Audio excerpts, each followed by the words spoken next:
ሰላም ጤና ይስጥልኝ የዶክተር ዮናስ ቤተሰቦች እንደምን አላችሁ? ዛሬም እንደተለመደው በአንድ ጠቃሚና አስተማሪ ሐሳብ ተገናኘን።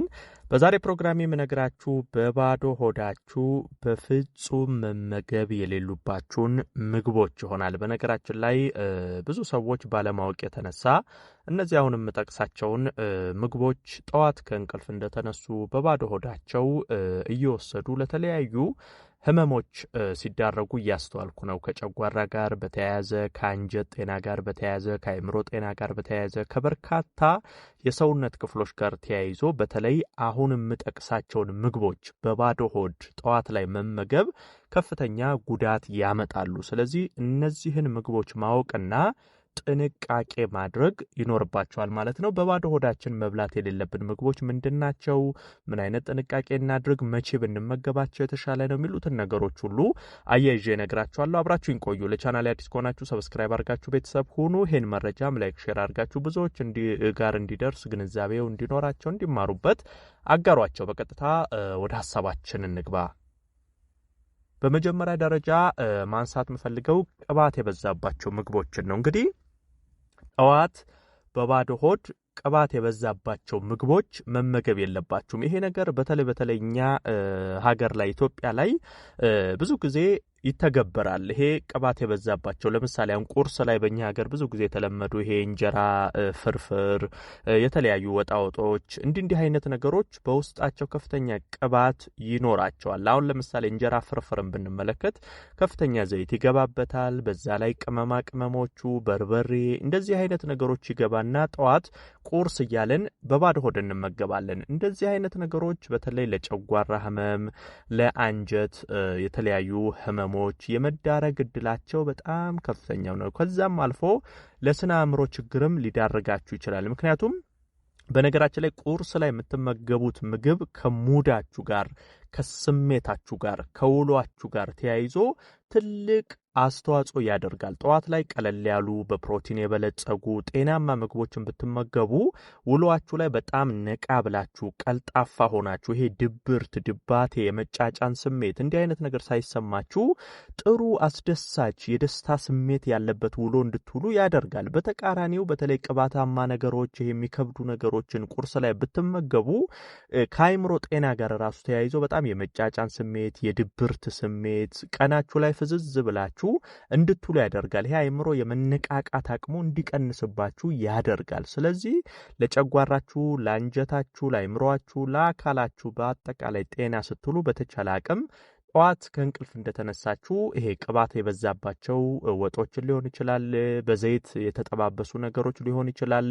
በአጠቃላይ ቅባት የበዛባቸው ነገሮችን ባትመገቡ ጥሩ ነው። ሌላው ጥሬ አትክልቶች እንግዲህ በተለይ ጠዋት ጥሬ አትክልት መመገብ አይመከርም። አትክልት በተለይ ለባክቴሪያዎች በጣም ምቹ ነው።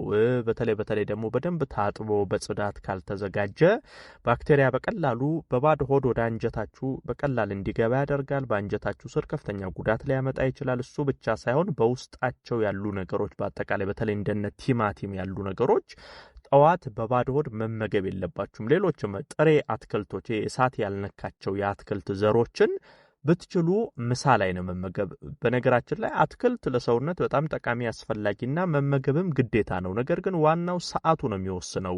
መቼ መመገብ አለባችሁ? ጠዋት በባዶ ሆድ አሁን አትክልት ጥሩ ነው ብላችሁ ብትመገቡ ጥቅሙ ወደ ጉዳት ነው የሚያዘነብለው። ስለዚህ ብትችሉ ጠዋት ሌላ ነገር ተመገባችሁ ምሳ ሰዓት ላይ አትክልቶችን መመገብ የተሻለ ነው። ጥሬ አትክልት የበሰሉ ነገሮች እንደነ ጥቅል ጎመን፣ ይሄ ጎመኖች የበሰሉ ነገሮችን ትችላላችሁ ምንም እሳት ሳይነካቸው። ግን እንደ ጥሬ ቲማቲም ያሉ እንደ ሰላጣ ያሉ ነገሮች ይሄ ምንም እሳት የማይነካቸው ነገሮችን ብትችሉ ምሳ ላይ መመገብ ነው እንጂ ጠዋት በባዶ ሆድ መመገብ የለባችሁም። ሌላው ለስላሳ መጠጦች እንግዲህ እኔ እንዳጠቃላይ የለስላሳ መጠጦችን እንድትጠጡ አልመክርም። ነገር ግን የለስላሳ መጠጦችን የምትጠጡም ከሆነ ቀን ላይ ብትጠጡ የተሻለ ነው። ጠዋት ባደረ በባዶ ሆድ ምንም ነገር ሳትቀምሱ የለስላሳ መጠጦችን መጠጣት በጣም ከፍተኛ ጉዳት ያመጣባቸዋል። የጋዝ መጠኑ ከፍተኛ ነው። የስኳር ጣፋጭነቱ ከፍተኛ ነው። የስኳር መጠናችሁ በአንዴ በከፍተኛ ሁኔታ እንዲጨምር ያደርጋል።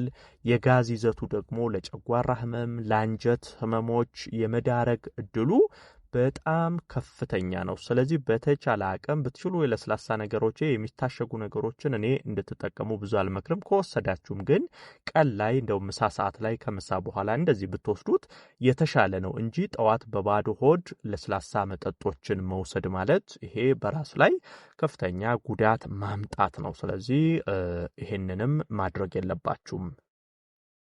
ሌላው ደግሞ እንደነ ብርቱካን፣ ሎሚ ያሉ ይሄ በውስጣቸው ሲትሪክ አሲድ ያለባቸው የአሲድነት ባህሪ ያላቸው ነገሮች እዚህ ጋር በተለይ መናገር መፈልገው እንደውም አንዳንድ ሰዎች አላችሁ ቦርጭ ለመቀነስ ውፍረት ለመቀነስ እንዲህ እያላችሁ ጠዋት እየተነሳችሁ በባዶ ሆድ ሎሚ መውሰድ እንደዚህ አይነት ነገሮችን ማድረግ ይሄ ጥቅም ሳይሆን ጉዳት ነው ያለው። በነገራችን ላይ ይሄ ሎሚ ብቻ ዝም ብላችሁ ስለወሰዳችሁ ቦርጭ አታጠፉም፣ ክብደት አትቀንሱም። ክብደት ከዚህ ቀደም ብዙ ቪዲዮ ሰርቻለሁ። ቦርጭ ለማጥፋት ክብደት ለመቀነስ የሚረዱ ነገሮችን በጤናማ መንገድ አመጋገብን በማስተካከል የአካል ብቃት እንቅስቃሴ በማድረግ አኗኗራችሁን በመቀየር ይሄ ጤናማ በሆነ መንገድ ነው እንጂ አንዳንዶች ዝም ብላችሁ ሎሚ ጠዋት እየወሰዳችሁ ክብደቴን ቦርጬን እቀንሳለሁ የምትሉ አላችሁ። ይሄ ጉዳት ነው የሚያመጣባችሁ። እንደነ ብርቱካን፣ ሎሚ ያሉ ነገሮች በባዶ ሆድ ጠዋት አይወሰዱም። ይሄ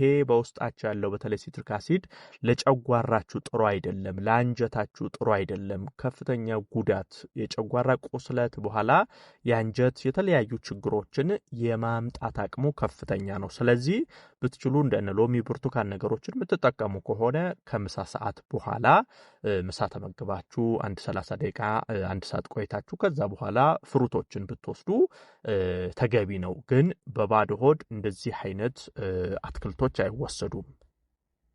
ሌላ ቡናን ነው ማንሳት የምፈልገው። ቡናም በተመሳሳይ በባዶ ሆዳችሁ ቡና የምትወስዱ አላችሁ። ጠዋት ከእንቅልፍ እየተነሳችሁ በባዶ ሆድ ቡና የምትጠጡ ይሄ ጉዳት ነው ያለው። ከዚህ ቀደም ስለ ቡና ብዙ ቪዲዮ ሰርቻለሁ። የቡና ጥቅም፣ የቡና ጉዳት፣ ቡና መቼ ይወሰዳል፣ እንዴት ይወሰዳል፣ ከቡና ጋር ተያይዞ ማወቅ ያለባችሁን መሰረታዊ ነገሮች በተደጋጋሚ ከዚህ ቀደም ቪዲዮ ሰርቻለሁ። አሁን እዚህ ጋር ቡናን የማነሳው በባዶ ሆድ በፍጹም መወሰድ ስለሌለበት ነው። ቡና የራሱ የሆነ ጥቅም አለው። ነገር ግን በልክና በአግባቡ በሰዓቱ ከወሰዳችሁት ነው። በሚወሰድበት ሰዓት ከምግብ በኋላ አረፋፍዳችሁ ቡናን መውሰድ ትችላላችሁ። ቡና በተለይ የሰውነት ፈሳሽን የመምጠጥ አቅም ስላለው ጠዋት በባዶ ሆድ ቡና መውሰድ ሰውነታችሁ ለከፍተኛ ድርቀት እንዲጋለጥ ያደርጋል።